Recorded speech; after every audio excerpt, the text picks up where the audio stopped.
Alrighty, hosses, so the next thing we need to do is we need to download and install Xcode, which is essentially that software that we're going to be writing all of our code, and it also has some other cool tools for visually designing your app, dragging buttons on, quickly like changing the background colors of stuff, and just a bunch of awesome tools. So go to your iOS Development Center if you're not already there. If you're watching my last tutorial, then this is the link right here, or you can just click like back 100 times and it'll bring you back. But anyways, once you're in there, go down to this section and click the download Xcode 6 button.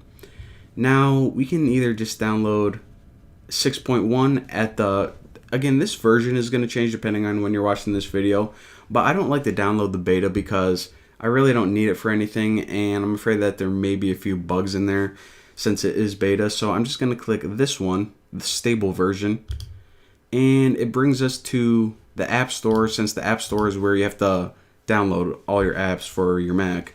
So you click install and it starts installing. I apparently have to click it twice. Alright, cool.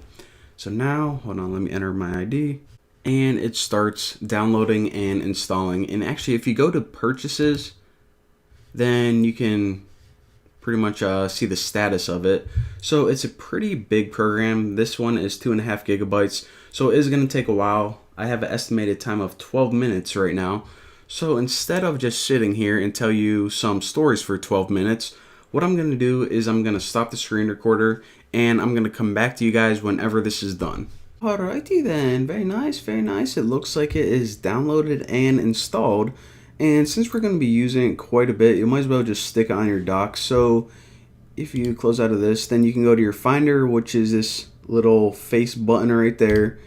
And if you go to your applications, then that's where everything is. It's pretty much all your programs. And Xcode, just drag it and put it right somewhere on your dock. Alright, so now let me close out of this and let's open it and make sure that it exists. Alright, so let me, of course, agree to something else.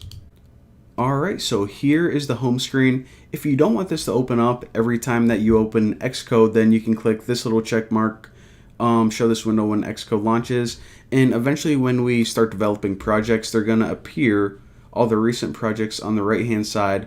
But for now, if you see this, then you guys are good to go.